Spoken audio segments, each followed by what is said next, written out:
Hello friends, welcome to our new learning video. अगर आप scalping कर रहे हो तो स्कैल्पिंग में कौन से पॉइंट्स है जो आपको ध्यान में रखने हैं, कौन से स्कैल्प के पॉइंट्स है वो आपको ट्रेड करने हैं, तो इस वीडियो में हम लोग उसी के बारे में बात करेंगे। मैं आपको कुछ ऐसे पॉइंट्स है वही आपको सिर्फ बताऊंगा और वो पॉइंट आपको ध्यान में रखने हैं at the time of scalping.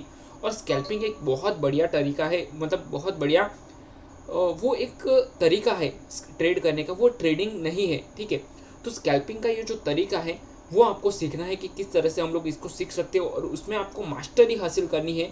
तो जो मैं आपको आज पॉइंट बताने वाला हूँ वही सिर्फ आपको फॉलो करने हैं और उससे आप जो अपना स्कैल्पिंग है उसको नए लेवल पे लेके जा सकते हो। ठीक है, तो जो मैं आपको बताऊंगा वही सिर्फ आपको फॉलो करना है। तो ये वीडियो में आपको पूरी वो बातें मैं बताऊंगा जो आपको स्कैल्पिंग के बारे में जाननी है। ठीक है, तो ये वीडियो को ध्यान से देखना, पूरा देखना, ताकि आप पूरी लर्निंग लेके जाओ। ठीक है, तो without wasting our time we will start the video. तो यहाँ मैंने कुछ चार्ट हम लोग देखते हैं कि चार्ट में मैंने क्या क्या ओपन किया हुआ है। पहले मैं आपको ये जो चार्ट है उसमें ब्रीफ कर देता हूँ कि ये चार्ट कहना क्या चाहते हैं और चार्ट में करना क्या है। देखिए, यहाँ से डाउन साइड से मार्केट ओपन हुआ है, अप साइड में गया है। तो ये हमें पता होना चाहिए कि मार्केट में हुआ क्या है, क्या मोमेंटम है, किस तरह से मोमेंटम हुआ है। तो ये हमें पता होना चाहिए, इसी के बेस पे हम लोग पूरी बात करेंगे। ठीक है,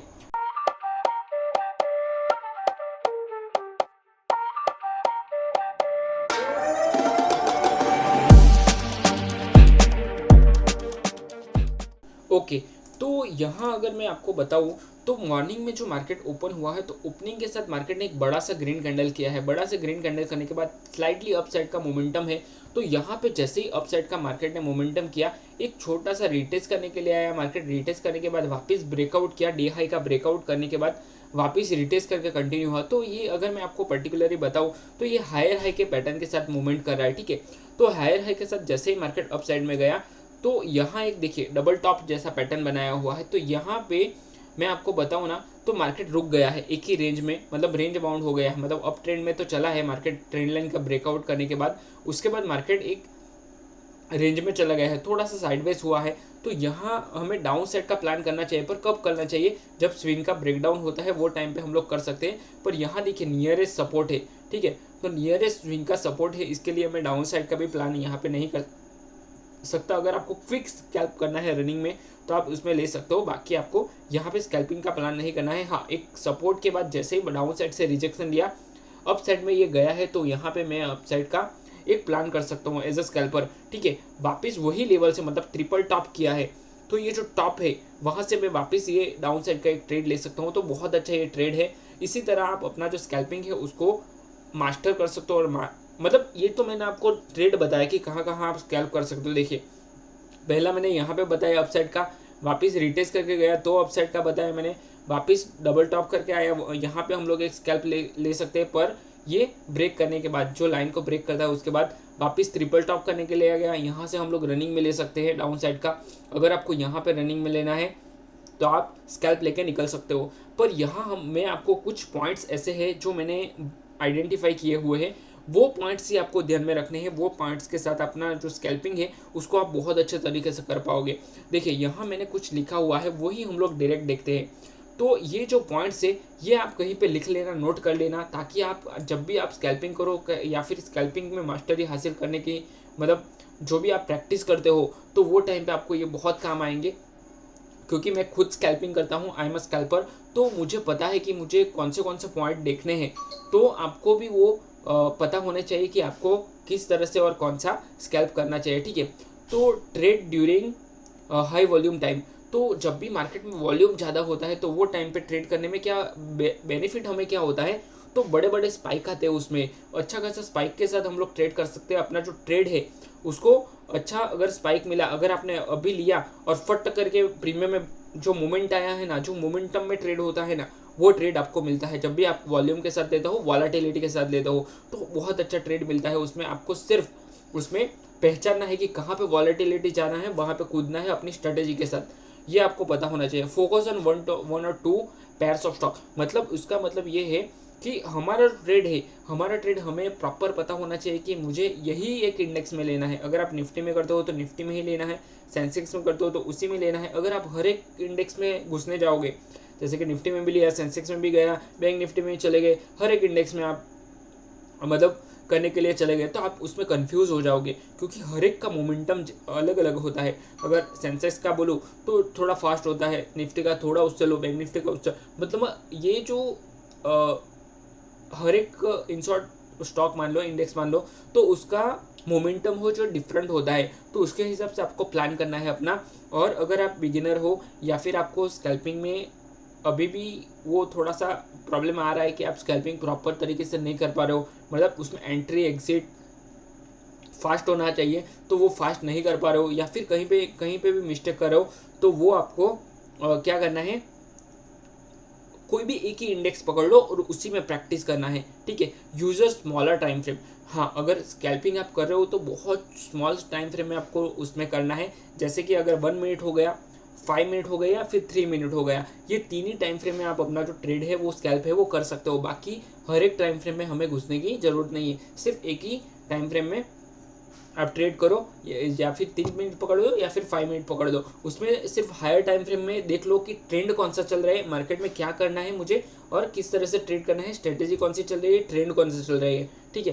तो ये सारी चीज़ें आइडेंटिफाई करने के बाद आप स्कैल्प कर सकते हो। रिस्क मैनेजमेंट आपका, अगर मान लो कि आप कितना भी अच्छा स्कैल्पर हो, अगर आपका रिस्क मैनेजमेंट सही नहीं है तो आप नहीं बन पाओगे प्रॉफिटेबल। तो स्कैल्पिंग में सबसे बड़ा पॉइंट जो है वो रिस्क मैनेजमेंट ही है। ये बात आप अपने माइंड में सेट कर लो कि अगर मेरा 2 पॉइंट का भी स्टॉप लॉस है तो मुझे उसमें 4 पॉइंट लेने ही है, कुछ भी हो जाए।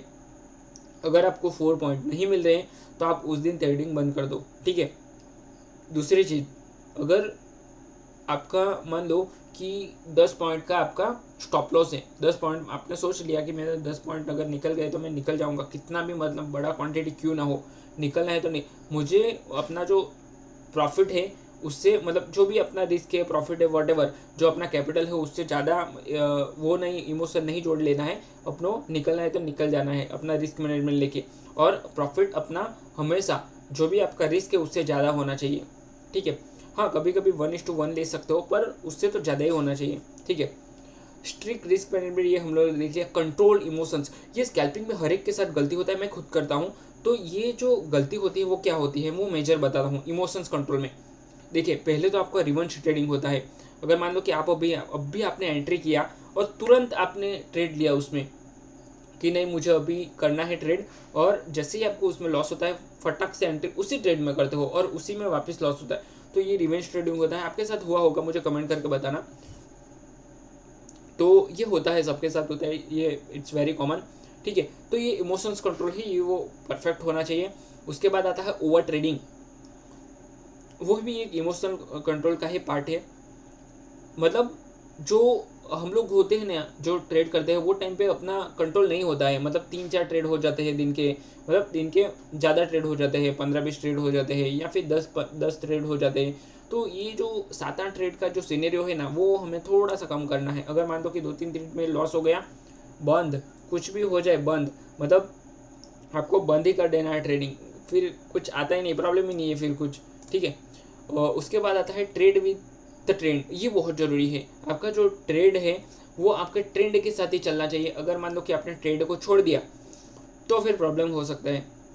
अगर मार्केट में ट्रेंड अप साइड का है, जैसे रिवर्सल आया, आप ट्रेंड के अगेंस्ट में चले गए रिवर्सल का, तो उसमें प्रीमियम नहीं बढ़ता है। मोस्टली आप देखोगे ना तो जब भी हायर है के साथ मार्केट चलता है ना, तो जब भी हायर बनाया था, ठीक है, उसके बाद वापस लो में आया तो यहाँ पे प्रीमियम में कुछ मूवमेंट नहीं होता है। पी के प्रीमियम में मोस्टली यही होता है, मेजोरिटी टाइम पे 90% प्रीमियम नहीं बढ़ता है।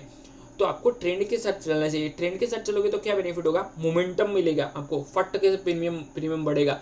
तो वो जो मोमेंटम वाला स्कैल्प होता है वही आपको करना है, ठीक है।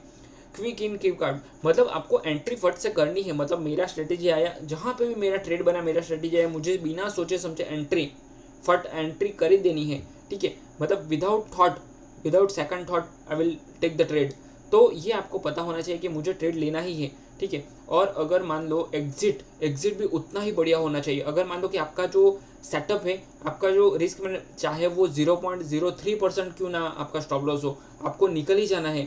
अगर मान लो कि आपने चार्ट में ऐसे लगाया हुआ है तो चार्ट में जैसे ही मार्केट नीचे आया आपका ट्रेड फट से कट होना चाहिए। अगर मान लो कि वो 0.05 है, हाँ 1% के अंदर आपको उसको कट कर देना चाहिए। 1% अगर आपका लॉस हो गया तो आपको उसमें निकल जाओ, ठीक है। तो फिर जो भी मतलब इन शॉर्ट आपका जो भी रिस्क मैनेजमेंट रेशियो है उसके हिसाब से आप अपना जो ट्रेड है उसको कट कर सकते हो, ठीक है। 1%, 2%, 3% जो भी आपका है वो उसके हिसाब से आप अपना देख सकते हो। पर आपको इन शॉर्ट मैं आपको यही बताना चाहूँगा, आपको क्विक से निकलना है, मतलब आपका स्टॉप लॉस जो भी 1:2 हो, 1:3 हो, जो भी उसके हिसाब से आपको कर लेना है, पर निकलना तो जरूर है, ठीक है। तो ये जो मैंने 7 पॉइंट्स बताए वो आप ध्यान में रख लेना, और ये 7 पॉइंट्स के ऊपर ही आप ट्रेड करना, उसी के ऊपर स्कैल्प करना, उसके ऊपर अगर आप स्कैल्प करोगे तो आपको बहुत ज़्यादा बेनिफिट होगा, ठीक है। तो आई होप ये वीडियो में आपको अच्छा लगा है। अगर आपको ये वीडियो में लर्निंग मिला है तो वीडियो को लाइक करो, चैनल को सब्सक्राइब करो और अपने दोस्तों के साथ भी शेयर करो, ठीक है। अगर आपको कुछ भी ट्रेडिंग में समझ में नहीं आ रहा है तो मुझे कमेंट करके बताओ, मैं हर एक कमेंट का रिप्लाई देता हूँ, ठीक है। और अगर आपको कुछ पूछना है, आप कमेंट में नहीं पूछ पा रहे हो, तो टेलीग्राम फॉलो करो। टेलीग्राम में मैं हर एक मतलब टेलीग्राम ग्रुप है हमारा, तो उसमें आप कुछ भी पूछ सकते हो, आप बिंदास, मतलब वो उसमें मैं आपको रिप्लाई दे दूंगा कि आपको करना क्या है और कहाँ पे आप अटक रहे हो, ठीक है। तो आई होप ये वीडियो में आपको लर्निंग तो मिला है और वैल्यू कुछ ऐड हुआ है आपके ट्रेडिंग में, आपका ट्रेडिंग इंप्रूवमेंट हो, उसी के लिए मैं आपको ये वीडियो बना के दे रहा हूँ। तो आप चैनल को सब्सक्राइब कर लेना और वीडियो को लाइक कर देना, ताकि आने वाले टाइम में मैं जो वीडियो बनाऊँ उसका भी आपको नोटिफिकेशन मिले और आप उससे भी कुछ ना कुछ लर्निंग ले पाओ, ठीक है। तो चलिए हम लोग वीडियो को यहीं पे क्लोज करते हैं, मिलते हैं नेक्स्ट वीडियो में। Till then bye bye and thanks for watching this video, thank you.